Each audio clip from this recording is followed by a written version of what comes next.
Bueno, mi nombre es Fernanda Tlalolín, soy licenciada en Lengua y Literatura Hispanoamericana. Me dedico a la paleografía, a dar talleres, a escribir poesía y también soy mamá de una niña de 9 años. Me gusta mucho leer, me gusta mucho escuchar música, disfruto mucho dar talleres, hablar de poesía, eso es lo que hago. Bueno, desde niña mi abuelo me ha hecho leer mucho, a mi abuelo le gusta mucho leer y me acuerdo que él le regalaron un libro de El Quijote grandote, de esos viejos, y lo tenía en su cuarto y me hacía, vamos a leerlo, pero yo tendría como 7 años y la verdad fue un poco desastroso porque yo no le entendía, pero creo que eso fue como el inicio de empezar a ver las cosas del arte. Después en secundaria tuve una profesora, Mariana Alcántara, que también nos daba eh, lecturas de poesía, nos daba lecturas de libros, nos llevaba a la biblioteca y eso ningún maestro lo hacía. Entonces también de ahí me empezó a gustar, empecé a leer libros que no recuerdo cuáles eran, pero agarraba yo nada más trocitos y ya era como frases que anotaba en mis libretas. Y en la preparatoria, ya como un acercamiento a la poesía, una maestra, Itzel Saucedo, puso un video de Jaime Sabines. Y recuerdo estar haciendo en su materia una tarea de otro maestro, pero al escuchar el video y la voz de Sabines fue como eso que dicen que descubres la luz y ya me atrapó la poesía. De ahí ya no la solté, de ahí empecé a escribir y empecé a investigar y bueno, Sabines se volvió mi favorito. Bueno, la primera vez que escribí poesía, bueno, creo que eso todo lo hacemos, ¿no? Que es como un momento de catarsis. Y yo me acuerdo que andaba muy visceral y tal cual escribí en la hoja sentimientos de enojo que yo tenía y después les fui tomando forma. Yo a la poesía la respeto demasiado y antes para mí me parecía como intocable, o sea que no podía yo acceder a ella y entonces solo hacía como pequeños escritos y ya. Em, pero sí creo que es un proceso en el que primero tengo la idea, porque a lo mejor ciertas ocupaciones no me dejan realmente sentarme y decir, hoy voy a escribir y ya, sino que trabajo la idea, pero aquí nada más. Y entonces a lo mejor vivo algo, veo algo que me impacta y lo quiero plasmar, pero voy trabajando la idea primero en la cabeza, después ya desarrollo el verso que tengo en la cabeza y de ahí parto para hacer todo el poema y lo dejo enfriar tantito y a lo mejor regreso a él una semana después o igual y ya digo, no, ya está y lo tallereo con algún profesor o conmigo misma porque hay que aprender a tallerearlo uno sola. Entonces veo que cortarle, que no y hay un proceso. Hay poemas que me han llevado años y hay poemas que me llevan un día. Entonces es diferente. Creo que conocer a toda la gente que conozco, ¿no? A muchos poetas que son muy buenos y que se han convertido en amigos. Eh, un recuerdo en específico sí creo que fue el de la preparatoria. O sea, el escuchar y recuerdo que la maestra lo puso en el monitor y, y vi a Sabines, o sea, ese video de Sabines en Bellas Artes, creo que es el recuerdo que incluso si hago un retroceso a veces me hace llorar, ¿no? Porque creo que fue eh, el momento que me marcó, o sea, sí creo que hay un antes y un después de ese escuchar a Sabines en Bellas Artes y bueno, es que son bastantes, ¿no? Pero también tuve un taller con un poeta que se llama Mijail Lamas y cuando fue la graduación del taller, y también fue muy emocionante. Yo a él lo admiro mucho y que fuera mi maestro y que ya me dijera, ten tu diploma ya, fue muy divertido y muy enriquecedor. Y bueno, en, en eventos más recientes, el recital de mis alumnos y ya mis alumnos de poesía fue maravilloso. Ver el crecimiento, ver textos que al principio estaban quizá verdes y después tienen una maduración increíble, eso es muy enriquecedor. Creo que toda la gente que me ha dado la poesía ha sido muy linda conmigo, los quiero mucho y creo que es un cariño y una comunidad muy bonita que se ha formado. Yo creo que es algo muy peligroso, o sea, son herramientas con las que hay que tener mucho cuidado. Si bien creemos que al decirle que nos escriba un poema, nos va a escribir un poema, pero Yo nunca lo he intentado, pero tengo amigos que sí lo han hecho, que sí le han preguntado a la inteligencia artificial. Y sí, a lo mejor si le dices, escríbeme en octosílabos, te escribe una frase en octosílabos, ¿no? O un verso en octosílabos. Pero creo que jamás van a poder tener esa sensibilidad que creo que tenemos nosotros los seres humanos.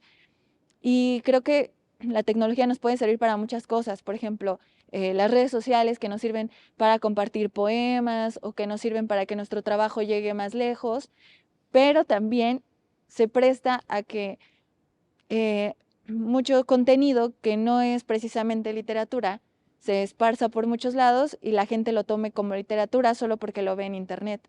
Entonces eso también creo que es peligroso. Creo que lo importante es siempre regresar a los libros, aunque sea o suene un poco anticuado. Creo que es muy importante regresar a los libros, siempre, siempre, siempre. O sea, siempre vamos a tener algo fidedigno en un libro y el estar regresando a la hoja, porque hay muchos que escriben o escribimos a veces en computadora y creo que no es lo mismo como estar diciéndole a tu mano cuál es la palabra que quieres decir. Y entonces al estarlo escribiendo, tu cerebro dice, a ver, esta palabra queda, esta palabra no queda. Creo que también en la poesía sirve mucho el leer en voz alta, ¿no? Lo que estamos escribiendo, leerlo, para que podamos ver el ritmo y si a nosotros nos cuadran esas palabras que estamos diciendo.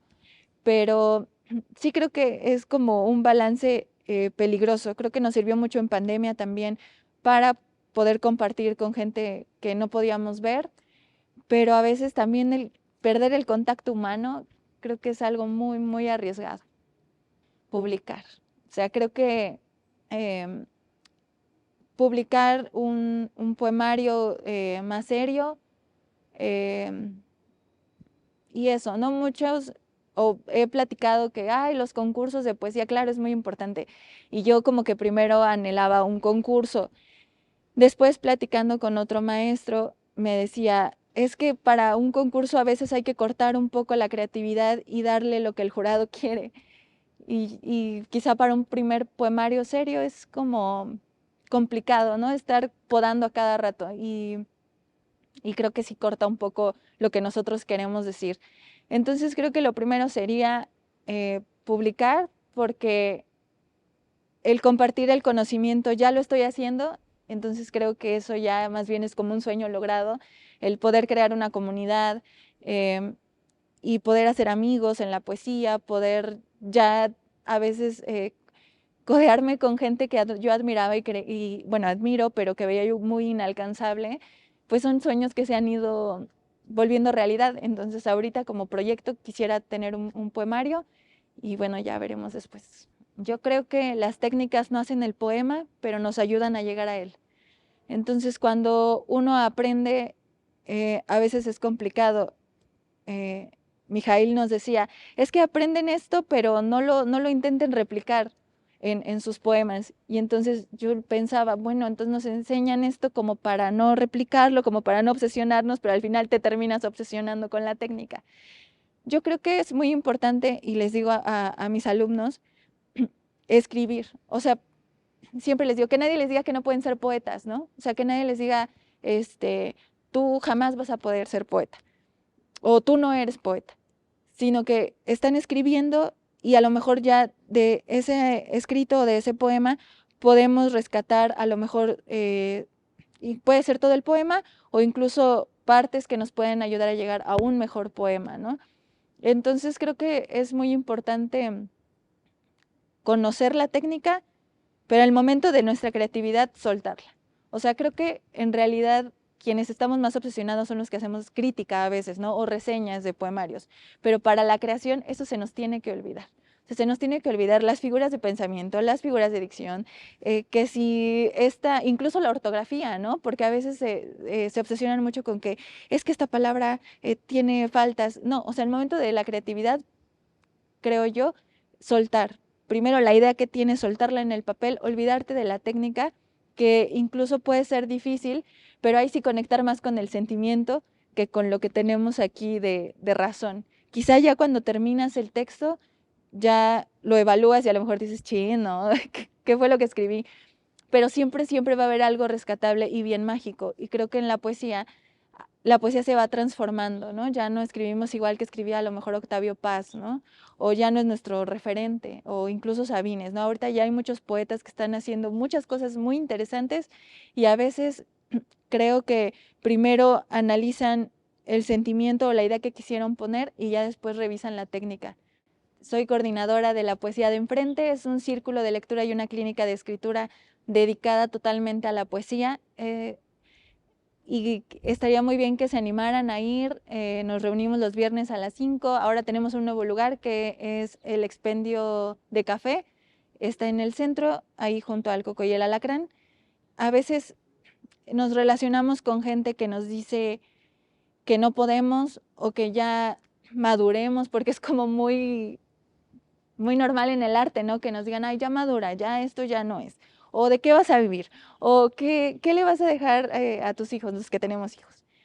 Yo creo que lo que más me ha servido es ignorar comentarios que no me enriquecen o que no me van a hacer grande en lo que yo quiero.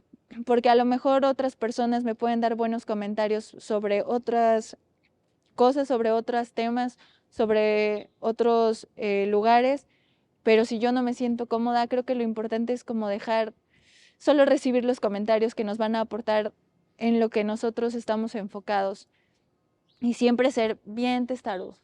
O sea, creo que ser constantes, testarudos, hasta conseguir lo que queremos. Y pues que se animen a leer lo que se hace en La Poesía de Enfrente, que nos vean también. Tenemos un proyecto de poesía y canción de autor, que se animen a escribir, que nunca dejen de escribir. No importa la edad, nunca es tarde ni nunca es demasiado temprano para empezar y leer, porque de ahí aprendemos mucho, mucho.